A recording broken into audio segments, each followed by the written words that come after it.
انت متجوز واحده تانية ولا ايه؟ شكلها كده يا جماعه. مدام والاولاد للاسف. ربنا يبارك يا رب ويخليكم لبعض. ايه اهم لحظه في حياتكم؟ ايه هي؟ اهم لحظه خطوبتنا. تاريخ خطوبتنا. يا سلام. تاريخ خطوبتهم يا جماعه، دي اهم لحظه. فاكر تاريخ الخطوبه؟ قول بحبح. تاريخ الخطوبه طبعا طبعا طبعا. العبله دي انا مربيها دي. طبعا. انت عارفه تاريخ خطوبتكم كويس؟ اثبت بقى تاريخ خطوبتنا. حافظاها انت؟ طبعا حافظة. طب حلو. لازم تقول تاريخ الخطوبه. كان شهر 8 2009. شهر 8. انت حافظ التواريخ الوحشه بقى يوم ما خبطت لك العربيه. انت اللي قتلتني يا مجدي. ايه ده تاريخ خبطه العربيه يا جماعه. ما ده تاريخ ما يتنسيش، ما انا كعيت فيه. ما انا كعيت قد كده فيه.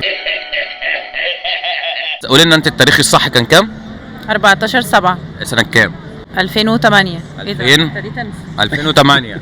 طيب ايه تاني اهم لحظه بعد تاريخ خطوبتكم؟ ايه؟ اهرب على فين؟ قولي عيد ميلادي. عيد ميلادها طبعا، دي اهم لحظه. بيجيب لك هدايا كتير في عيد ميلادك؟ بيجيب. طبعا. طب بقاله كام سنه كده ما بيجيبش. فضحتني يخرب بيت ابوك.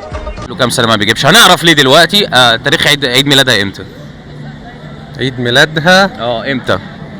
كان الله يرحمه بيحب كل الناس. فاكره؟ طبعا. هو دي حاجه ما تتنسيش يعني. طبعا. الحمد لله. الحمد لله. امتى بقى؟ هو 15 12 يا تقريبا. لهوي يا لهوي يا مسكتي ايه يا لهوي. ايه اللي حصل؟ نسيت عيد ميلادي. ايه ده كمان غلط؟ دي اسئله تسالها لي برضو. اسكت ميه. نسيت عيد ميلادي ده ما ينسيش. هو كام حضرتك؟ ده 12/12 في 12/12. يعني طب هنديله فرصة أخيرة معلش. عشان لا هو كده؟ بيحبك بس هنديله فرصة أخيرة. أهم تالت تاريخ في حياتكم إيه؟ عيد جوازنا. عيد جوازنا. خلاص. طبعا. بتطيروا معايا كده ليه؟ ما شاء الله 3 أولاد، يبقى أنت فاكر التاريخ. ما شاء الله. ما شاء الله. إمتى بقى؟ هو كل اسئله تاريخ. حس التاريخ.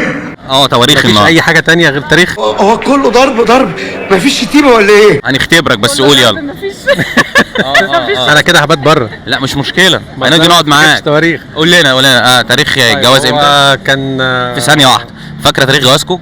فاكره. طب يلا قول. ما الستات ما بتنساش حاجه. طب قول يلا. انما احنا انت انا معايا عارف. الاجنده كلها. قول يلا. شفت. قول يلا. كان 2009. 2009. نهار اسود يا نهار اسود. انت متجوز واحده تانية ولا ايه؟ شكلها كده يا جماعه متجوز واحده تانية. ايه يا استاذ في ايه؟ لا انا النهارده هبات معاك. اكيد. بص الضغوطات بتاعت الحياه انتوا طب عارفين. اسالوا كتير بقى، اسالوا كتير عشان نكتشف حاجات. طب لا كفايه كده. حافظ اسمها رباعي؟ طبعا. انت كمان مش عايزه يحفظ اسم رباعي.